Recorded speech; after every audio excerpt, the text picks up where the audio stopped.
Lux Mundi és una recreació feta a través dels ulls i de les tecnologies de l'art digital d'una de les peces més emblemàtiques de la història de l'art català, que és l'absis de Sant Climent de Taüll.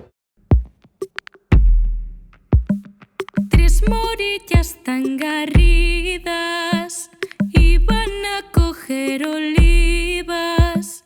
Les pintures de Taüll segueixen vives, han arribat als nostres dies amb un estat prou bo.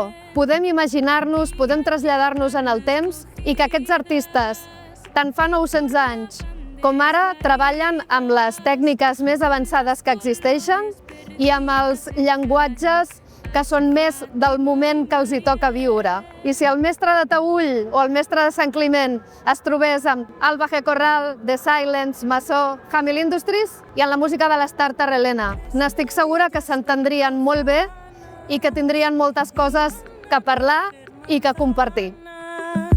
Y allá van las cogidas en Jaén, Aixa, Fàtima i Mariel. El principal repte tècnic de Lux Mundi ha sigut treballar el mapping amb una superfície que té curvatura. Es una construcción del siglo XII-XIII y es totalmente asimétrica. Se tuvo que buscar una empresa de decorado de 3D para hacer una réplica exacta a 4 metros.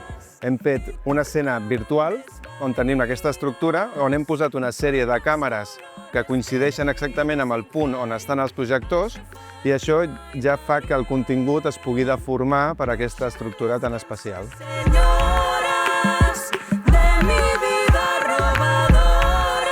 Que Lux Mundi esdevingui una exposició itinerant, a mi personalment com a comissària em fa molta il·lusió, però també crec que és una cosa que val la pena que la gent tingui l'oportunitat d'experimentar-la, de viure-la, encara que sigui en una altra escala, no tan sols a Taüll, que és recomanable anar-hi, sinó en qualsevol altre lloc de Catalunya o del món.